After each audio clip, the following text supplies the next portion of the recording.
네, 안녕하세요. 네, 티타임즈 홍재희 기자입니다.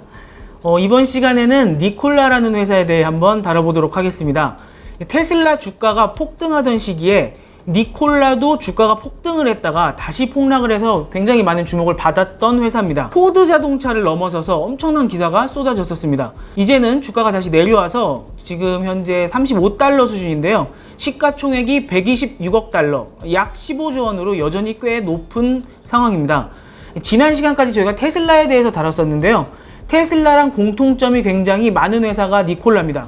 일단 두 회사 이름을 합치면요, 니콜라 테슬라라고 하는 천재 과학자의 풀네임입니다.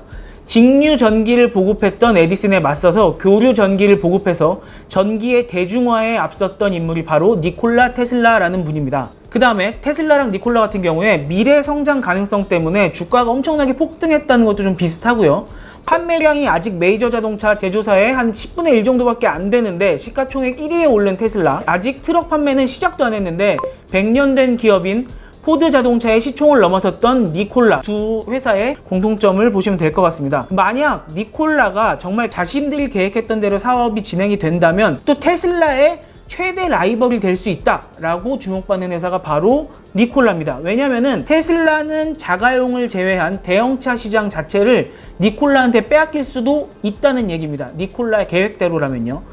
이게 과연 무슨 이야기인지 지금부터 하나하나 짚어 나가도록 하겠습니다. 왜 니콜라가 주가가 이렇게 오르고 주목을 받았냐? 대체 에너지가 급부상하고 있기 때문입니다. 테슬라나 전기 자동차 제조사인 워크호스 그룹, 뉴욕 증권거래소에 상장되어 있는 중국 전기 자동차 그룹 니오, 이런 대체 에너지 자동차 관련주들이 전부 다 폭등을 했었습니다. 니콜라만 올랐던 게 아니란 이야기죠. 이 표는 니콜라가 기업 공개를 할 때요, 제출한 서류에 있는 각국의 대체 에너지 사용 계획에 대한 자료입니다. 대부분의 나라가 한번 보시면 2030년에서 40년을 끝으로 내연기관 자동차를 다 퇴출한다 이렇게 써 있습니다. 예를 들어서 중국 같은 경우도 2040년까지 내연기관 차량 생산 및 판매를 종료할 거다 이런 식으로 써 있죠. 한국 같은 경우도 이 표에는 없습니다만 2035년부터 내연기관 자동차 등록을 금지하고 서울시 내에서도 내연기관 차량 운행을 금지하겠다는 계획을 발표를 했습니다. 특히나 최근에 그린 뉴딜이라고 해서 코로나 시대를 맞이해서 국가 경제를 활성화시킬 수 있는 동력으로 이 그린 에너지로의 전환을 국가적인 과제로 내세우고 있는 상황입니다. 우리나라뿐만 아니라 미국 같은 경우도 유력 대선 후보죠. 조 바이든이 그린 뉴딜 공약을 내놨습니다. 그 얘기는 대체 에너지로의 시대가 본격적으로 열리고 있다는 얘기입니다. 근데 대체 에너지 차량 생산업체 전체적으로 주가가 오르고 있는데 왜 유독 니콜라만 시끌시끌하냐? 그게 다른 데는 보통 전기차를 준비하고 있는데 니콜라가 만들려는 거는 전기차가 아니라 수소차입니다. 지금 전 세계적으로 수소차 만드는 회사가 도요타 아니면 현대 이 정도밖에 회사밖에 없거든요. 그런 와중에서 수소차 시장 자체가 굉장히 커질 수 있다, 이런 분석들이 나오고 있습니다. 테슬라가 전기차 시장에서 일찌감치 치고 나가서 지금 60% 정도 전기차 시장을 먹고 있다고 나오고 있는데, 지금 수소차 시장에서는 니콜라가 이렇게 치고 나가면 테슬라처럼 수소차 시장을 먹을 수도 있지 않겠냐, 이런 기대가 있기 때문입니다. 네, 이전까지만 해도 이제 내연기관차가 사라지고 나면 과연 수소차가 대세가 될 거냐, 전기차가 대세가 될 거냐, 이런 토론들이 이루어졌었는데 요새 와서는 이렇게 흑백 논리가 아니라 승용차는 전기로 가고 화물용 트럭 같은 거는 수소로 갈 수 있다, 이런 예상들이 대세인데요. 전기차, 수소차가 어떤 차이가 있는지 좀 한번 알아보면, 일단 엄밀히 말하자고 하면 수소차는 수소 전기차입니다. 수소차나 전기차나 둘 다 전기 모터로 자동차를 굴리는 거는 똑같습니다. 근데 전기차는 자동차 안에 있는 그 배터리에 직접 전기를 충전하는 방식입니다. 그러다 보니까 배터리를 그 밑에 엄청나게 많이 깔아야 되고, 또 이 배터리의 전기를 직접적으로 충전하는데 시간도 많이 걸린다는 거죠. 수소차에는 배터리 대신에 연료전지라는 게 들어있습니다. 이 연료전지는 말이전지지 사실은 작은 발전기 같은 겁니다. 자동차에 수소를 충전을 하면 연료전지 내에서 수소로 자체적으로 전기를 발생시켜서 그 전기로 자동차를 굴리게 되는 구조입니다. 그래서 이제 전기차와 비교를 했을 때 트럭 쪽에 유리하다, 지금 이 얘기입니다. 왜 어떤 장단점이 있고 왜 트럭에 유리한지 한번 자세하게 좀 알아보도록 하겠습니다. 일단 수소차 같은 경우는 한 번 충전하고 갈 수 있는 거리 자체가 되게 깁니다. 근데 트럭을 운행을 할 때는 장거리 운행을 해야 되잖아요. 근데 전기차로 장거리 운행을 하기는 너무 어렵다는 거죠. 이 현대자동차가 만들어 놓은 수소차 넥소 같은 경우는 지금 609km까지 주행이 가능하다고 하고요.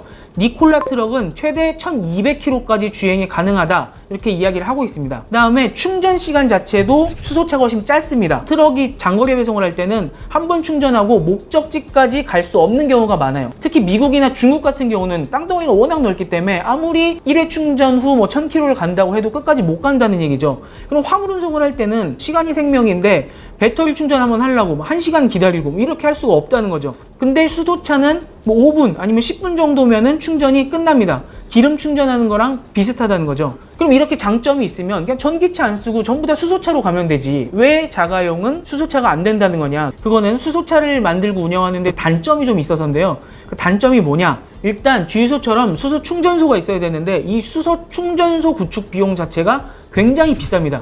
보통 주유소 건설 비용이 뭐 2, 3억 정도 된다고 이렇게 알려져 있는데, 수소 충전소는 우리나라 돈으로 하면 12억에서 한 24억 정도 드는 거고요. 100만 달러에서 200만 달러 선이라고 합니다. 그렇게 비교하면 한 6배에서 8배 정도 차이가 난다고 보시면 됩니다. 우리나라 기사들을 보면은 국내에서는 수소 충전소 하나 만드는데 50억 원 정도가 필요하다, 뭐 이런 기사들도 있습니다. 그래서 주유소처럼 개인이 수소 충전소를 만들고 운영하고 뭐 소유하고 이런 게 좀 어렵다는 거죠. 반면에 전기차 같은 경우는 집에서도 충전이 가능하기 때문에 훨씬 충전하기가 용이하다는 거죠. 그리고 또 수소 충전소 같은 경우는 충전소가 들어선다는 거에 대해서 좀 정서적인 반감이 있습니다. 예를 들어서 주유소에 비해서 LPG 충전소 우리 집 앞에 들어온다 그러면 좀 이거 위험한 거 아니야?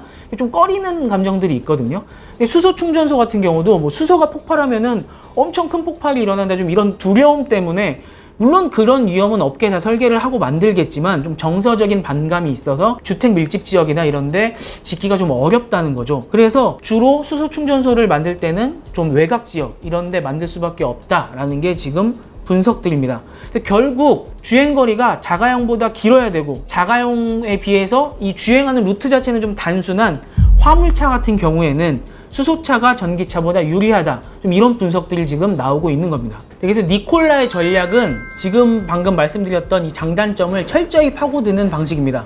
승용차 쪽은 아예 쳐다도 안 보고요, 트럭만 생산하겠다, 이게 지금 니콜라의 계획입니다. 그리고 수소 충전소 이런 지금 인프라가 안 깔려 있는 상황이다 보니까 이 수소 충전소가 인프라가 깔릴 때까지 내가 기다리겠다 이런 게 아니라 그냥 내가 인프라 자체를 직접 구축해 나가면서 수소차 시장 자체를 선점하겠다, 지금 이런 전략을 사용을 하고 있는데요. 예를 들어서 뭐 테슬라가 아예 전기차를 만들면서 배터리 생산을 늘리는데도 직접 관여를 하고 또 자율주행차까지도 직접 개발하고 뭐 이런 것처럼 니콜라는 수소 트럭 생태계 자체를 우리가 아예 만들어 나가겠다라는 지금 입장입니다. 그래서 니콜라 같은 경우에 지금 수소차 시장을 아예 이런 식으로 지금 한 단계 한 단계 가고 있는데, 만약에 지금 수소 트럭을 만들어서 우리가 수소 트럭을 판다고 해도 충전소가 적어서 이걸 누가 사겠냐? 그러면 충전소를 누가 지어줄 게 아니면 그 충전소 자체도 내가 직접 짓는 수밖에 없겠구나. 근데 이 충전소를 우후죽순 짓기에는 너무 비용이 많이 드는 거죠. 그러면 효율성을 높이기 위해서 내 트럭을 구매하는 사람들이 오가는 그 길목에 필요한 만큼만 충전소를 만들면은 사람들이 트럭을 사겠구나. 그래서 이 논리 구조로 접근을 하고 있는 겁니다. 그래서 니콜라가 노린 시장이 바로 B2B 시장입니다. 네, 현재 북미에서 운행되고 있는 트럭 가운데서 25%가 뭐 아마존, 월마트 이런 회사들이 정해진 루트를 왕복해 가면서 배송을 하는 그런 트럭들이라고 합니다.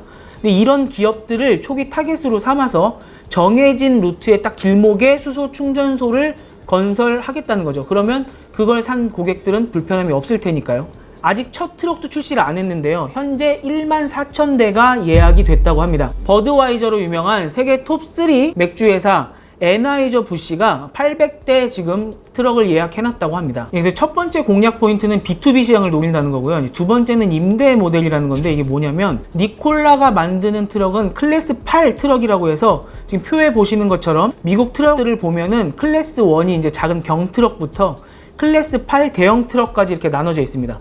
클래스 8은 가장 큰 트럭입니다. 이게 사진에서 보시는 것처럼 컨테이너 박스 싣고 다니고 엄청 큰 트럭 있잖아요. 보통 이런 트럭들은 몇억 원을 주고 사야 되는데 너무 비싸니까 리스에서 사용하는 경우도 많다고 합니다. 지금 출시되어 있는 수소차 가격을 보면 넥소 같은 경우 자동차가 7천만 원 정도 하는데 도요타 수소차인 미라이도 비슷한 가격이에요. 근데 보조금 없이 만약 이 수소차를 산다고 하면 내연기관차랑 비교했을 때 한 2배 정도 된다는 거죠. 그러면 가격 경쟁력 면에서 디젤 트럭이나 이런 내연기관 트럭보다 훨씬 뒤질 수밖에 없다는 거죠.